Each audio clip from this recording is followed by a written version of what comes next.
Bonjour, c'est Alex de Démentor pour entreprendre. Bienvenue dans cette nouvelle vidéo.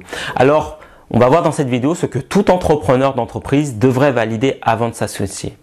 Je déjeunais il y a quelques temps de cela avec mon beau-frère Yui et ma sœur.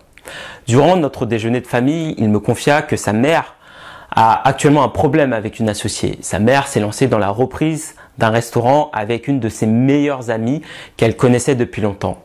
Elles ont à deux racheté un restaurant avec pour objectif de gagner leur indépendance et ne plus dépendre d'un patron.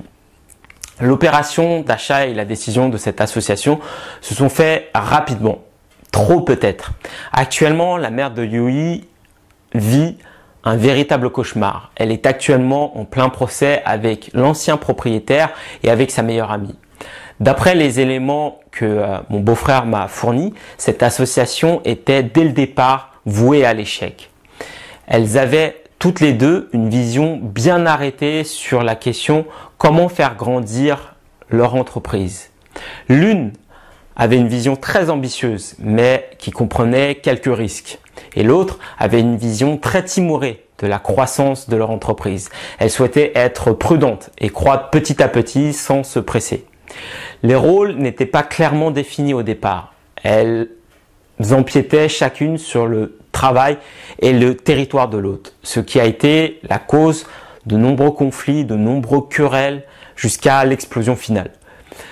De meilleures amies, elles sont passées à ennemies. Elles sont actuellement en procès l'une contre l'autre. Et ça, malheureusement, c'est un schéma classique qu'on retrouve dans de nombreuses associations où les règles ne sont pas définies ensemble. Cette association aurait pu être évitée si elles avaient toutes les deux pris le temps de discuter au départ sur leurs envies, leurs ambitions et leur rôle au sein de cette entreprise avant de se lancer. C'est souvent le cas de nombreuses associations dont j'ai été témoin qui ont échoué souvent douloureusement. Très souvent, les créateurs d'entreprises pensent que le projet et l'opportunité suffisent à faire qu'une affaire tourne. Et ça, c'est une erreur évidemment monumentale. Ce n'est pas le projet qui fait la réussite d'une entreprise. Elle était importante, évidemment. L'élément le plus important dans une création d'entreprise, ce sont les créateurs eux-mêmes. C'est leur qualité à chacun, leur complémentarité et la capacité à eux de s'entendre et de travailler ensemble efficacement qui font le succès d'une entreprise. Surtout au début où tout est à faire. Ne prenez pas à la légère une association d'affaires. En soi, c'est une deuxième aventure que vous allez vivre.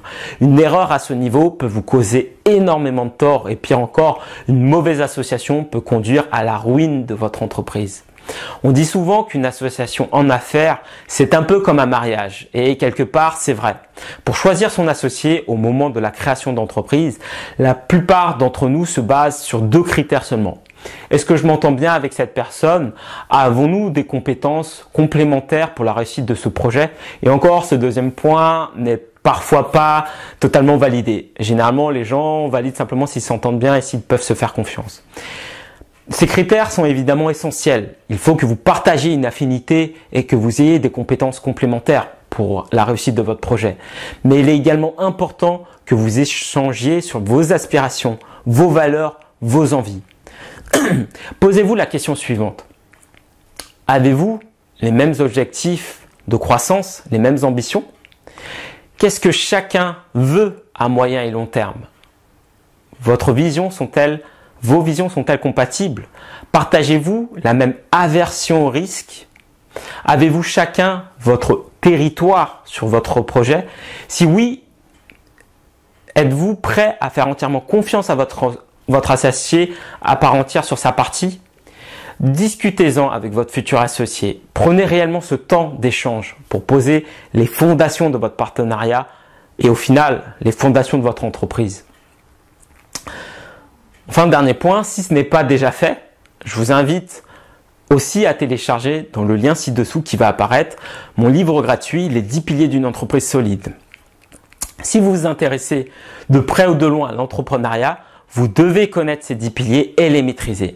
S'il ne vous manque qu'un seul, s'il ne vous manque qu'un point de ces 10 piliers, cela peut conduire à l'échec de votre entreprise. Vous tuez dans l'œuf votre projet de création d'entreprise. Je vous invite donc à télécharger dès maintenant le livre « Les 10 piliers d'une entreprise solide ».